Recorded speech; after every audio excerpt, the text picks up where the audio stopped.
Dans le cadre des législatives du 8 janvier 2023, Guérit TV Monde se rapproche de ses abonnés et internautes. Le leader des Web TV installe donc ses antennes régionales dans tous les départements du Bénin. Pour vos différentes activités, plus de soucis à vous faire. Pour plus d'informations, appelez le 229 91 19 10 10. Guérit TV Monde, le leader des Web TV.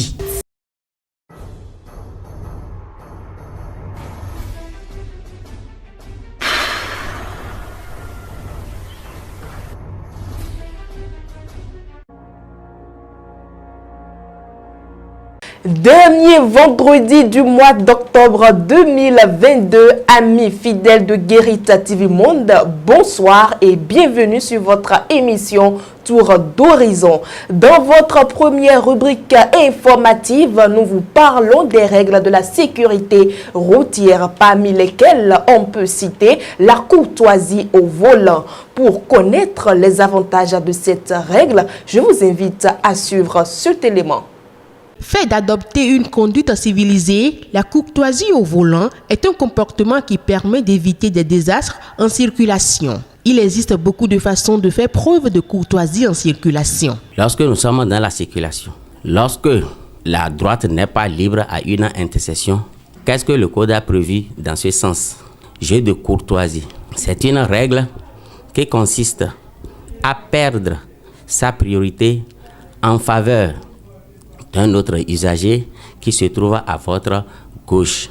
Le courtois passe toujours en dernière position. Pour la sécurité routière, les usagers sont invités à respecter les règles de circulation, dont la courtoisie au volant. Je vais demander à la population ou bien aux usagers de la route.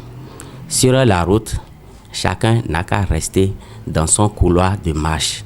Dans la circulation, ce qu'il faut chercher souvent, il faut chercher l'évitabilité.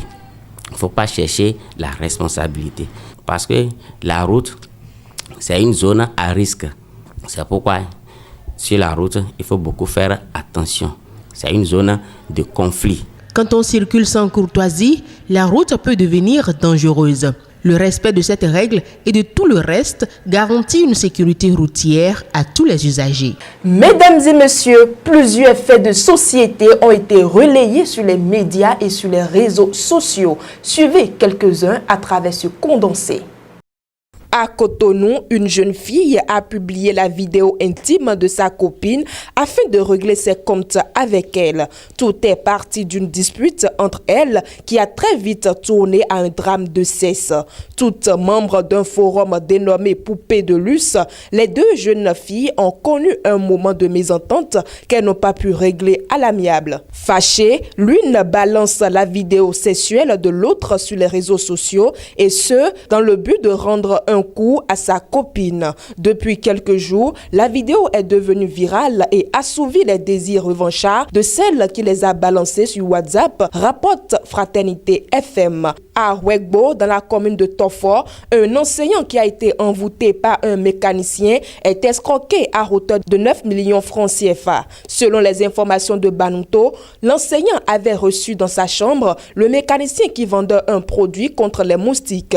Ce produit étant déposé sur la table, l'enseignant propriétaire de la chambre était contraint à partir de ce moment de faire tout ce que son visiteur lui ordonnait. C'est ainsi que l'enseignant a été conduit de Parakou pour Wegbo par le mécanicien pour l'aider à trouver un preneur pour un héritage mystique hérité de son feu père avec pour consigne ferme de ne pas associer des oncles.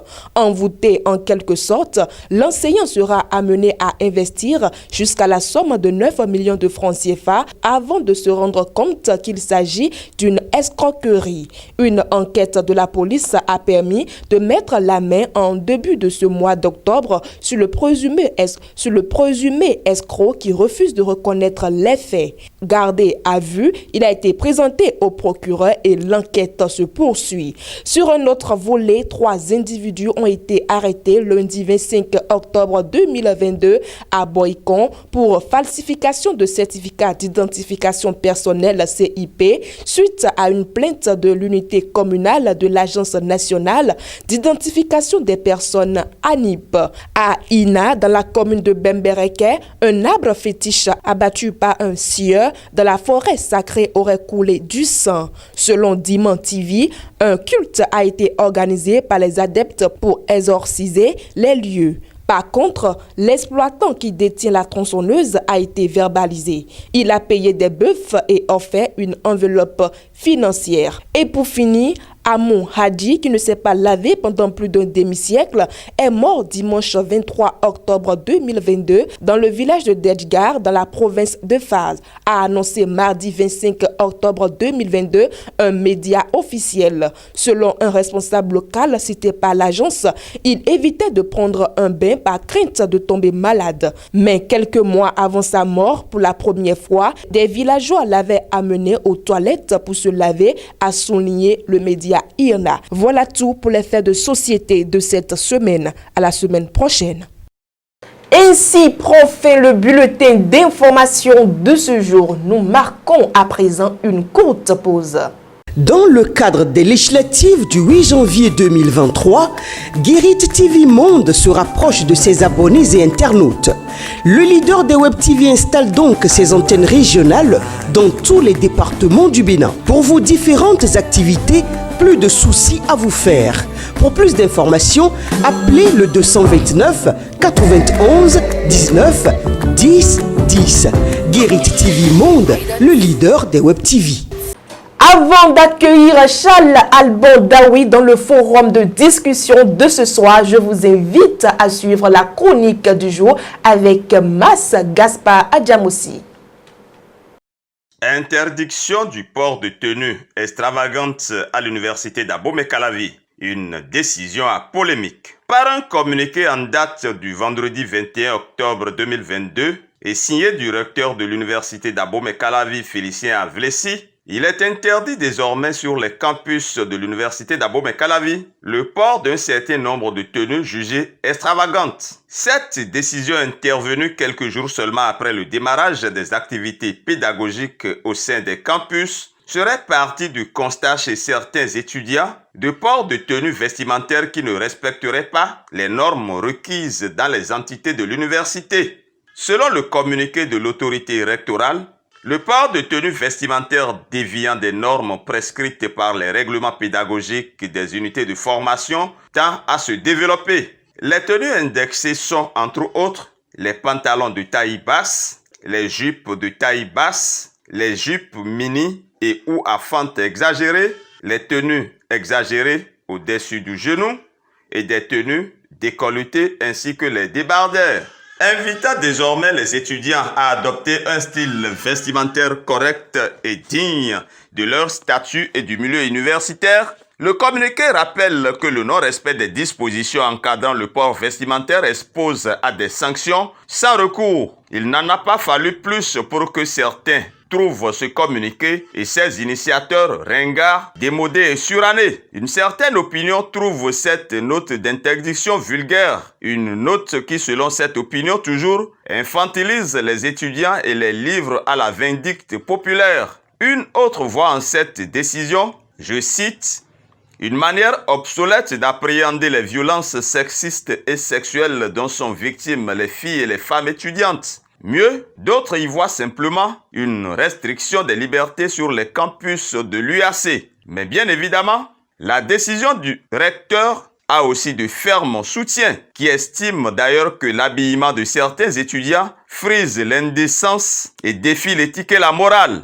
Nos jeunes doivent apprendre à s'habiller conformément aux valeurs de notre société et à la déontologie universitaire, clame un des soutiens de la décision. Ces habillements indécents laissent exposer et transparaître les parties sensibles et intimes du corps, ce qui pourrait induire des actes de débauche et des activités malsaines, expose un autre. À travers ces formes d'habillement, nos universités sont devenues similaires au lieu de travail de sexe, murmure un autre usager de l'UAC. Si cette décision suscite autant de débats, autant de polémiques dans l'opinion en général et dans nos universités en particulier, c'est qu'elle souffre certainement de quelques insuffisances.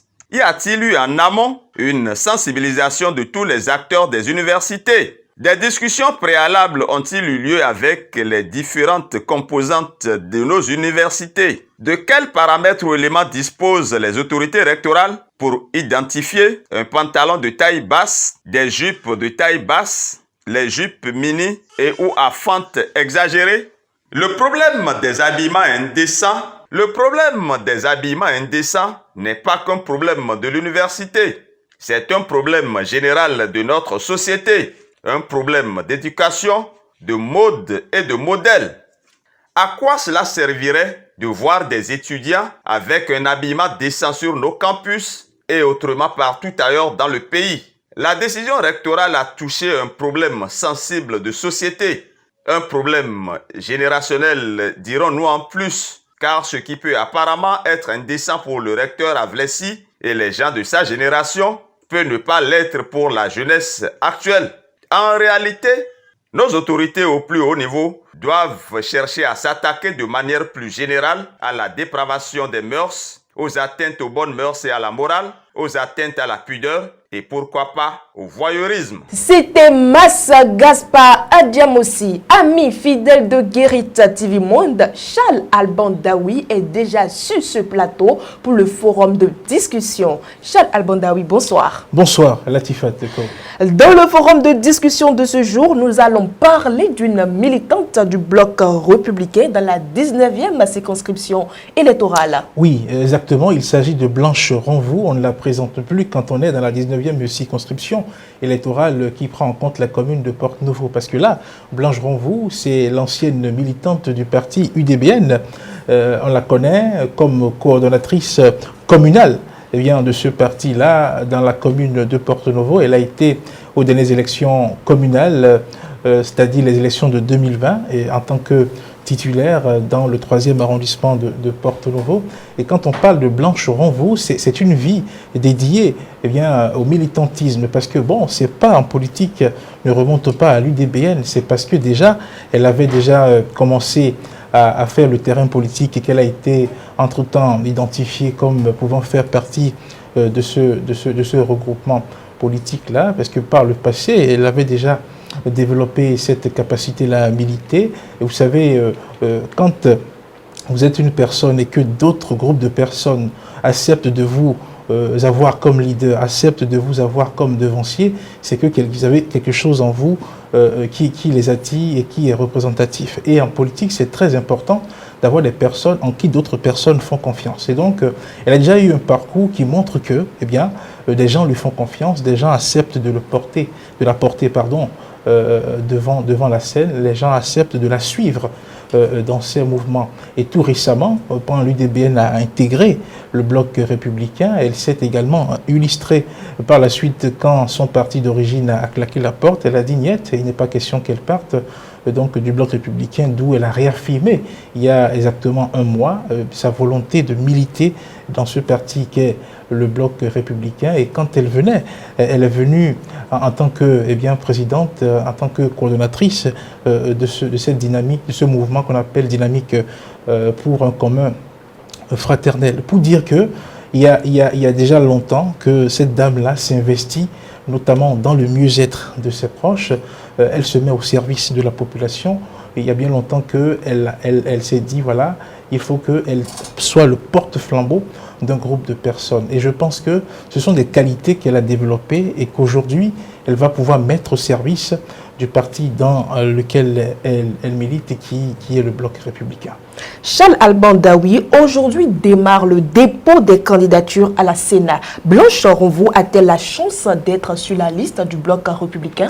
Oui, pourquoi pas. Vous savez, aujourd'hui, quand on prends le Bloc républicain, c'est un parti qui se réclame être le parti des jeunes et des femmes. Et c'est clair que dans ce parti-là, il y a un quota qui est réservé pour les jeunes et pour les femmes. C'est 30%, 30%. 30% pour les jeunes et 30% pour les femmes. Et vu eh bien, la détermination de cette femme-là, vu sa fidélité, parce que là, le geste qu'elle a posé il y a un mois, c'est un geste de fidélité à une dynamique. Le système partisan, la réforme qui a été initiée et mise en œuvre par le gouvernement de la rupture et qui veut qu'on ait de grands rassemblements, hein, et si à travers son parti UDBN, elle a adhéré et que par la suite le parti a rompu les amarres avec le Bloc républicain, qu'elle a décidé non de rester dans le Bloc républicain. C'est un acte de fidélité qu'elle a posé. Et je pense qu'au sein du parti, on saura lui reconnaître cela, puisque c'est un acte qui permet de maintenir la dynamique, qui est de faire de grands ensembles. Donc il y a bien d'autres choses également qu'elle a pu faire et qui constituent des atouts pour elle et qui peut militer en sa faveur pour qu'on la positionne. Vous savez, quand on dit être sur la liste, c'est pas forcément être titulaire à un poste. Aujourd'hui, quand vous prenez les listes pour les députations, c'est le poste de titulaire et le poste de suppléant. Donc, même si elle ne se retrouve pas titulaire, si elle est suppléante, c'est déjà une reconnaissance, c'est déjà une reconnaissance à tout ce qu'elle a pu faire sur la sphère politique en termes de militantisme. Parce qu'aujourd'hui, il se fait même que quand on est suppléant d'un député, ce n'est pas comme par le passé. Vous êtes impliqué dans le travail que constitue celui de député. Donc, elle a bel et bien des chances de se retrouver sur cette liste-là. On attend de voir. Le suspense, il ne va durer que quelques jours et on verra bien ce que réserve le parti pour Blanche Renfou. Affaire à suivre donc. Oui, affaire à suivre. Cher Albandaoui, c'est déjà la fin du forum de discussion. Mesdames et messieurs, comme je viens de le dire, c'est la fin du forum de discussion de ce vendredi 28 octobre 2022. Passons à présent à votre rubrique « Quand les temps sont durs, que faites-vous » C'est un peu compliqué, hein? C'est là. C'est une bonne question, hein, mais là. Bon, je peux chercher le moyen pour voir comment je vais faire. Et Dieu va me donner l'inspiration. À la maison, quand c'est la sécheresse financière, vous savez ce que je fais pour amuser? Je commence pas à fouiller dans mes tenues, mes costumes, mes vestes. Est-ce que je ne peux pas trouver? Je ne peux pas laisser par hasard un billet de 5 000, 10 000. Et je fouille dans les coins. Et j'arrive à trouver des pièces, des billets. Dernière rubrique de votre émission Tour d'horizon avec la vidéo du jour.